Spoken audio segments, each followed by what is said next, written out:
Le témoignage dans cette vidéo va secouer votre entendement sur le jugement de Dieu et sa sévérité à l'égard de ceux qui divorcent et se remarient, et qui rompent ainsi l'alliance sainte. Commentaire de votre chaîne Les Messagers. Cette vidéo est une retransmission d'une vidéo en anglais publiée sur une autre chaîne. En comparant le récit avec les Écritures, j'ai reconnu que le message Révélation est authentique, et la voix de notre berger qui parle semble correspondre à ce que nous avons publié plusieurs fois sur notre chaîne.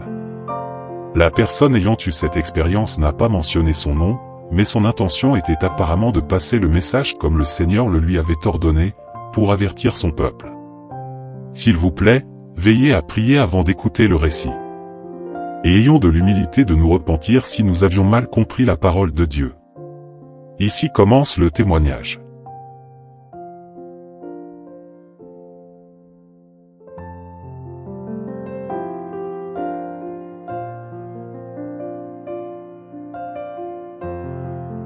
En enfer, j'ai entendu la voix de Dieu, et il m'a parlé sur la question du mariage des personnes divorcées.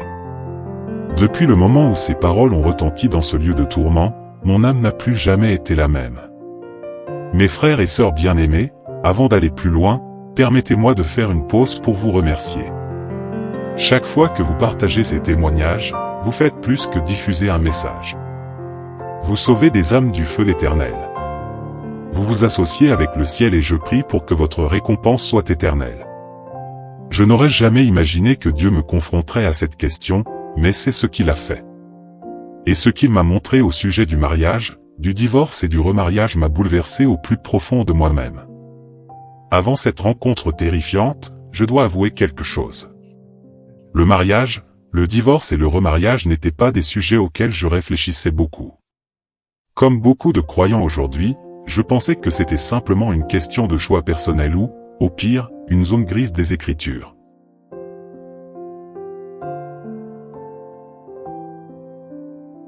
J'avais entendu différents pasteurs débattre de la question. Certains disaient que c'était autorisé, d'autres mettaient en garde contre cela, mais je n'y ai jamais réfléchi de manière approfondie. Je pensais que Dieu comprenait sûrement, qu'il était sûrement miséricordieux. Cela ne pouvait sûrement pas être si grave.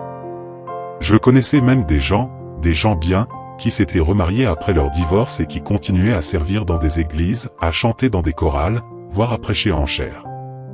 Je ne me suis jamais posé de questions à ce sujet. En fait, je me demandais parfois pourquoi quelqu'un devrait les condamner. L'amour ne vient-il pas de Dieu? Mais je ne savais pas que le ciel voit les choses différemment des hommes.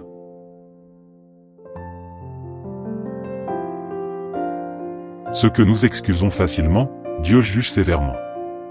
La nuit précédant la vision, j'avais prié, demandant à Dieu de me montrer son cœur concernant les péchés cachés dans l'Église.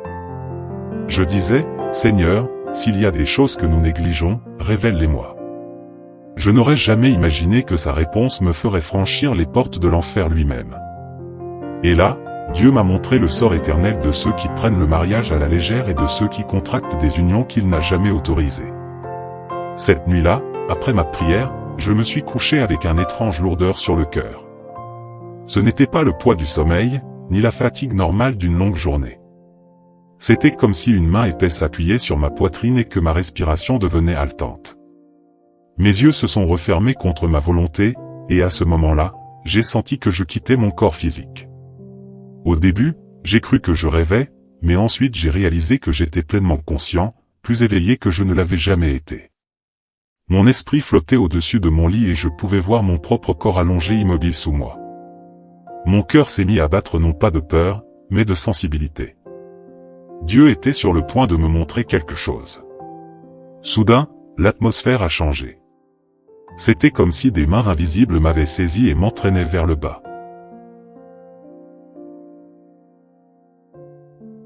Avec force, mon environnement est devenu de plus en plus sombre. Jusqu'à ce que la dernière trace de lumière disparaisse. J'avais l'impression de voyager dans un tunnel, dans un gouffre sans fin. L'air devenait chaud et suffocant, lourd, et l'odeur de chair brûlée et de soufre. Puis le silence s'est rompu. Au début, c'était faible, comme des murmures portés par le vent, mais à mesure que je descendais plus profondément, les murmures se sont transformés en cris, et les cris en hurlements. C'était un son qu'aucune oreille humaine ne devrait jamais avoir à supporter, des gémissements, des cris perçants, des voix suppliantes qui résonnaient de toutes parts. Chaque cri exprimait le désespoir, un tourment sans fin et le regret. La chaleur s'est intensifiée jusqu'à ce que j'ai l'impression que mon âme même était brûlée. Des flammes jaillissaient de fosses invisibles, illuminant des formes difformes. En quelques flashs, j'ai vu les ombres d'âmes enchaînées, se tordant de douleur et grinçant des dents. Certaines se griffaient le visage, d'autres se cognaient la tête contre le sol, désespérées d'obtenir un soulagement qui ne viendrait jamais. Une voix m'a murmuré, « C'est ici que se trouvent ceux qui ont rejeté ma parole. C'est ici que s'achève le compromis. » La terreur m'a envahi. Mes jambes se sont dérobées sous moi, mais j'ai réalisé que je ne me tenais plus sur la terre ferme. L'atmosphère elle-même était vivante, animée par la haine, le tourment et le poids du jugement. Puis j'ai vu quelque chose qui a glacé mon esprit, un fleuve de feu s'étendant bien au-delà de ce que je pouvais voir. À l'intérieur, d'innombrables âmes flottaient comme des débris, montant et descendant, hurlant. Chaque fois, les flammes les engloutissaient, leurs cris me transperçaient plus profondément que n'importe quelle épée. Je voulais me boucher les oreilles. Je voulais fermer les yeux, mais je ne pouvais faire ni l'un ni l'autre, le Seigneur me forçait à regarder. En regardant de plus près, je me suis rendu compte que ce n'étaient pas des pécheurs anonymes comme nous les imaginons. Certains avaient encore l'apparence de leur vie terrestre.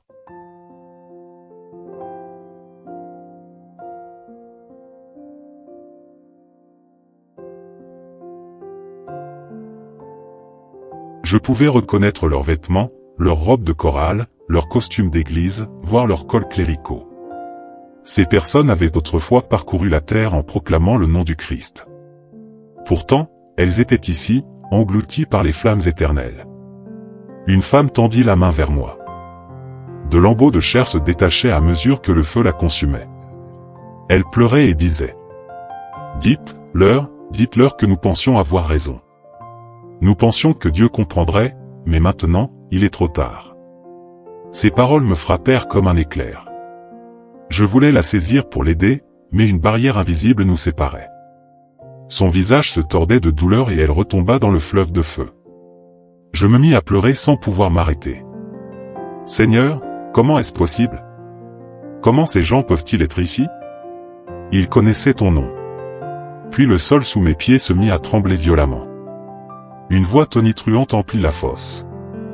Ce n'était pas comme les cris des perdus. C'était la voix de Dieu Tout-Puissant. Les flammes elles-mêmes semblaient trembler à ses paroles. Ma parole est éternelle. Mes standards n'ont pas changé. Ce que j'ai dit concernant le mariage, nul ne peut le modifier. Mes enfants périssent parce qu'ils prennent à la légère ce que j'ai déclaré comme saint. Tandis qu'ils parlaient, des scènes se déroulaient devant moi comme des visions vivantes. Je voyais des mariages se briser. Des maris abandonnant leurs femmes, des femmes quittant leur foyer, et des églises bénissant des unions que le ciel n'avait pas sanctionnées. Et à chaque fois, les démons se réjouissaient d'entraîner davantage d'âmes dans leurs chaînes. Le Seigneur répéta, « N'ai-je pas dit que ce que Dieu a uni, nul ne doit le séparer? Pourtant, vous rompez l'alliance et appelez cela la liberté.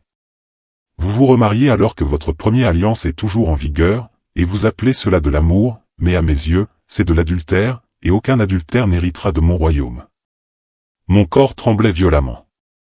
Les cris des damnés devenaient plus forts, comme pour confirmer ces paroles.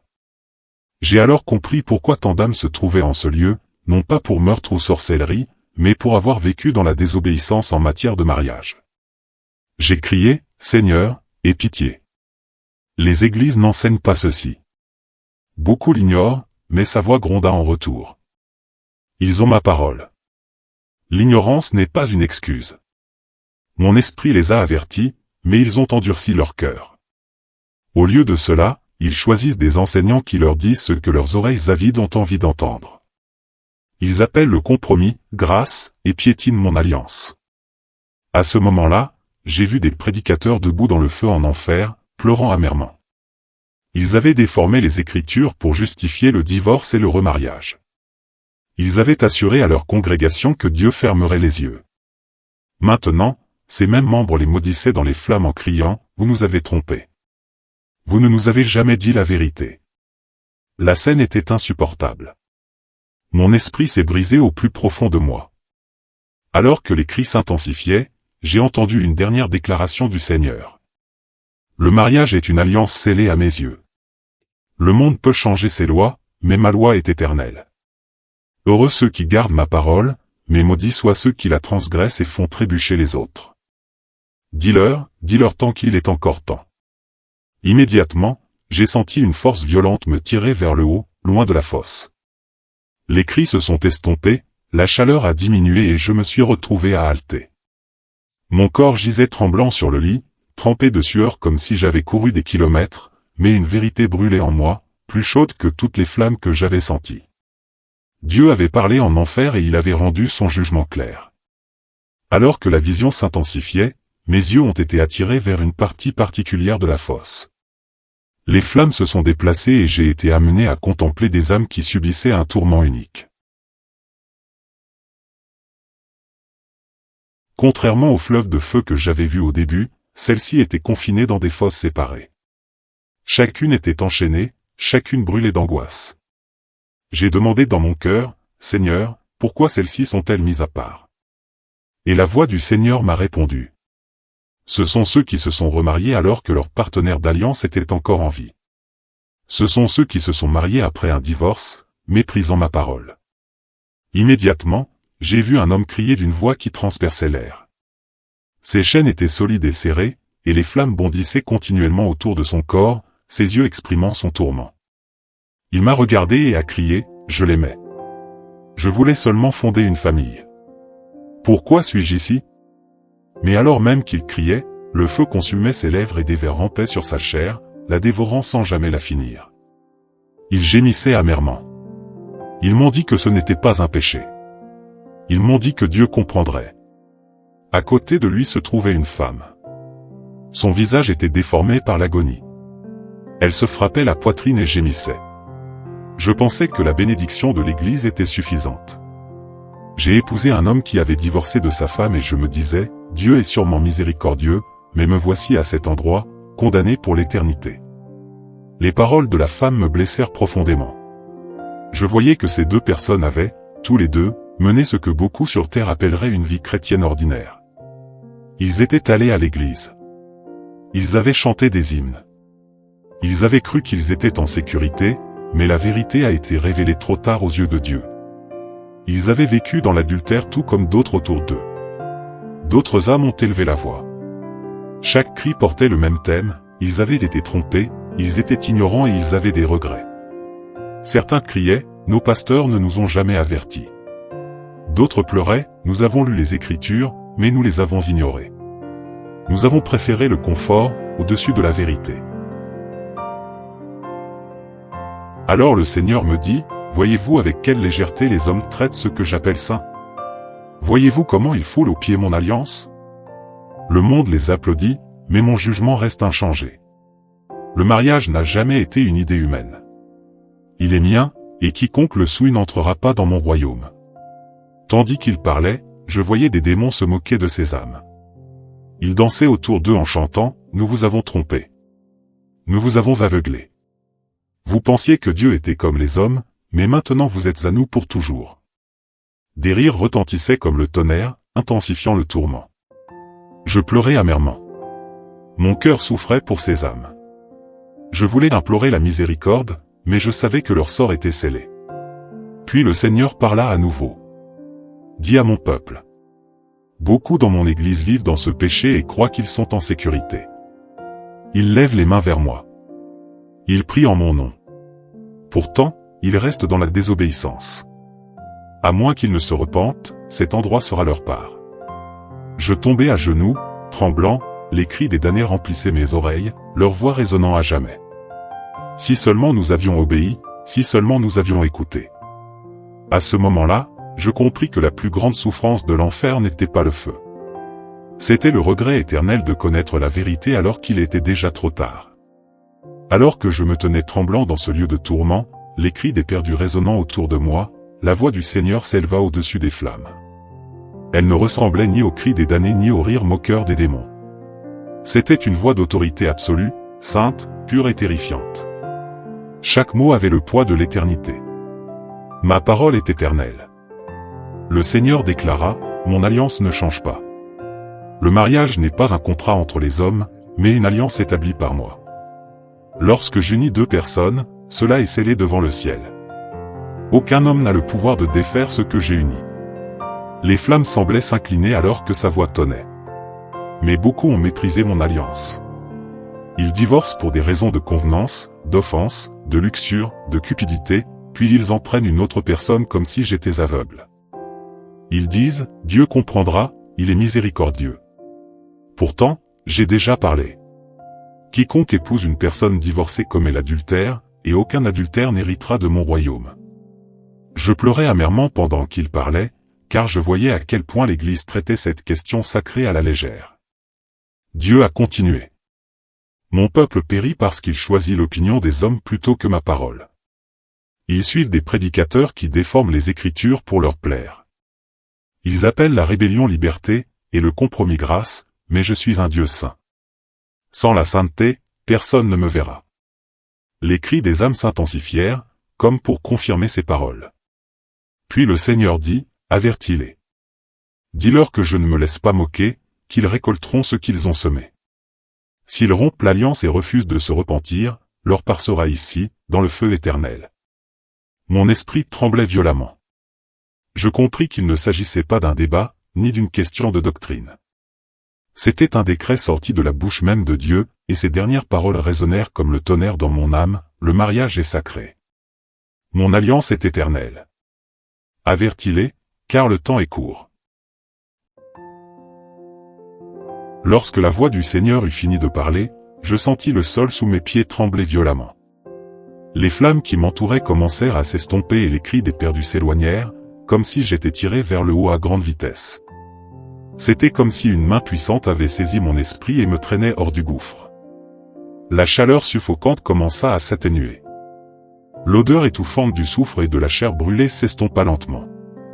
L'obscurité a fait place à une faible lumière, puis soudain, j'ai halté. J'ai ouvert les yeux. J'étais de retour dans ma chambre, allongé sur mon lit, trempé de sueur, mais je n'étais plus le même. Tout mon corps tremblait de manière incontrôlable. J'ai pleuré bruyamment. Incapable de m'arrêter. Ma poitrine était lourde, mes lèvres tremblaient et pendant un long moment, je n'ai même pas pu me tenir debout. C'était comme si le feu de l'enfer m'enveloppait encore et que les cris des damnés résonnaient encore dans mes oreilles. Je pris un verre d'eau, mais même en buvant, mes mains tremblaient tellement que le verre faillit m'échapper. Je tombai à genoux à côté de mon lit et m'écriai, « Seigneur, merci de m'avoir ramené. Merci pour ta miséricorde. » Mais comment puis-je transmettre un tel message? Qui me croira? Qui m'écoutera? L'Esprit du Seigneur murmura alors à mon cœur, « Parle, ne crains pas leur regard, qu'ils croient ou non, si tu parles, tu auras délivré ton âme, mais si tu restes silencieux, leur sang sera sur tes mains. » Ces mots m'ont transpercé plus profondément que n'importe quelle épée. À partir de ce moment, j'ai su que ce témoignage ne m'appartenait pas. C'était un fardeau que Dieu lui-même m'avait imposé. Depuis cette nuit-là, je ne suis plus le même. Chaque prière que je fais, chaque parole que je prêche, chaque témoignage que je partage est marqué par ce que j'ai vu dans cet endroit effroyable. L'enfer est réel. L'avertissement est urgent, et le mariage est sacré aux yeux de Dieu. Bien-aimés, je partage cela non pas pour condamner, mais pour avertir. La leçon est claire. La parole de Dieu ne se plie devant personne. Ce qu'il a déclaré saint reste saint. Peu importe comment la culture, les gouvernements ou même les églises tentent de le redéfinir. Le mariage n'est pas un arrangement humain. C'est une alliance scellée dans les cieux. Les papiers de divorce peuvent dissoudre une union aux yeux des hommes, mais aux yeux de Dieu, l'alliance demeure jusqu'à la mort. C'est pourquoi Jésus lui-même a dit que quiconque épouse une personne divorcée commet l'adultère. Ce ne sont pas mes paroles ni l'interprétation d'un prédicateur. Ce sont les paroles du Seigneur. Mon cœur tremble quand je pense aux nombreuses âmes que j'ai vues tourmentées, pleurant parce qu'elles avaient cru à des mensonges.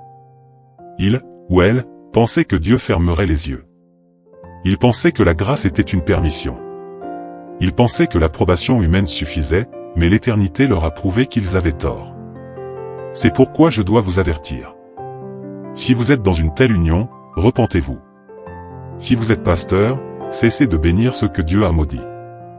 Si vous envisagez le divorce, souvenez-vous de l'alliance que vous avez conclue devant Dieu. L'enfer est réel. L'éternité est longue, mais aujourd'hui, la miséricorde vous appelle encore. Dieu ne veut pas que quiconque périsse. Pourtant, il ne changera sa parole pour personne. Le choix vous appartient. Obéissez maintenant et vivez. Si vous vivez dans le péché, repentez-vous maintenant. Si vous êtes lié par une alliance que Dieu n'approuve pas, recherchez sa miséricorde tant que vous respirez encore, demain n'est pas garanti. Choisissez la sainteté aujourd'hui. Partagez ce message afin que d'autres puissent échapper au feu. Indiquez où vous vous trouvez et abonnez-vous pour recevoir d'autres témoignages. Que le Seigneur nous prépare tous pour l'éternité. Au nom de Jésus, Amen.